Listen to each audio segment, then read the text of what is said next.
Now, when I studied slavery in high school, I assumed, the way a lot of people do, that slavery was something that just happened to black people in Africa. One of the sad things is that we talk in this country as if slavery was something unique to the United States or to blacks and whites. And in point of fact, slavery was one of the oldest institutions among human beings. They go back as far as there is recorded history. And in every single part of the world, Polynesians enslaved other Polynesians. For most of history, people enslaved people who were the same race as themselves for the simple reason that they simply didn't have the resources to go to another continent and take people from another continent and move them en masse someplace else. Now, slavery could not have happened without the complicity of African chieftains who sold Africans not just to European slavers, but to Muslim slavers as well. But when white captains came offering manufactured goods, weapons, and rum for slaves, African kings and merchants had little reason to hesitate. They viewed the people they sold not as fellow Africans, but criminals, debtors, or prisoners of war from rival tribes. By selling them, kings enriched their own realms and strengthened them against neighboring enemies. African kingdoms prospered from the slave trade, but meeting the Europeans' massive demand created intense competition. Slavery replaced other criminal sentences, and capturing slaves became a motivation for war rather than its result. To defend themselves from slave raids, neighboring kingdoms needed European firearms, which they also bought with slaves. The slave trade had become an arms race, altering societies and economies across the continent. Did you know that Muslim slavers took more blacks out of Africa than did European slavers? The Muslim slave trade began centuries earlier and continued long after the European slave trade ended. Slavery, yes, during the 9th up to the 13th century, slavery was still very much an Islamic phenomenon as compared to the West. Of course, there was ancient slavery in many other societies, but in terms of chattel slavery, in terms of slavery as an institution, that was profitable.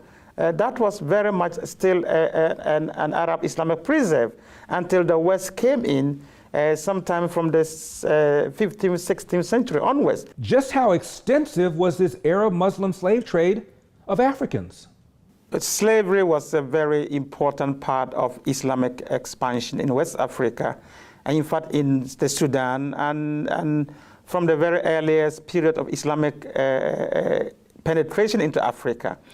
It started by buying, purchasing slaves and trading in slaves, and then it went on from purchasing to raiding for slaves and capturing slaves deliberately, especially mainly black Africans, and transporting them into North Africa and into Saudi Arabia, the Arabian Peninsula, and onwards to the Ottoman Empire to Turkey. So slavery was a very endemic part of Islamic interaction with Africa. And in West Africa, the jihad's period of the 18th and 19th century involved massive slave raiding and slave trading. And many of the slaves that were captured and sent and sold and taken into the transatlantic slave trade, most of those who were doing the raiding at the time were Muslim communities. Because they were the dominant tribes. So a lot of that happened. That is not to say that non-Muslim communities were involved in raiding, but the dominant tribes were the Muslim communities that were doing the raiding at the time. Slavery persisted in Islamic countries far, far longer than it did in the West.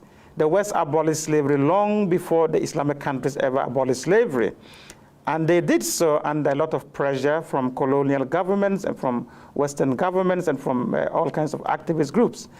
And in fact, the Saudi Arabia, for instance, abolished slavery in 1961 or 1960 thereabout, whereas Mauritania abolished slavery in 1981.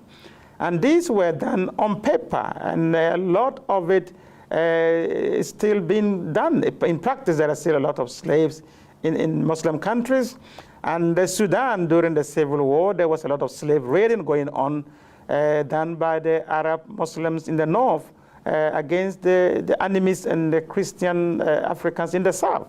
So even up to the 90s and this century, there was still capturing of young African men, boys in the Sudan for sale.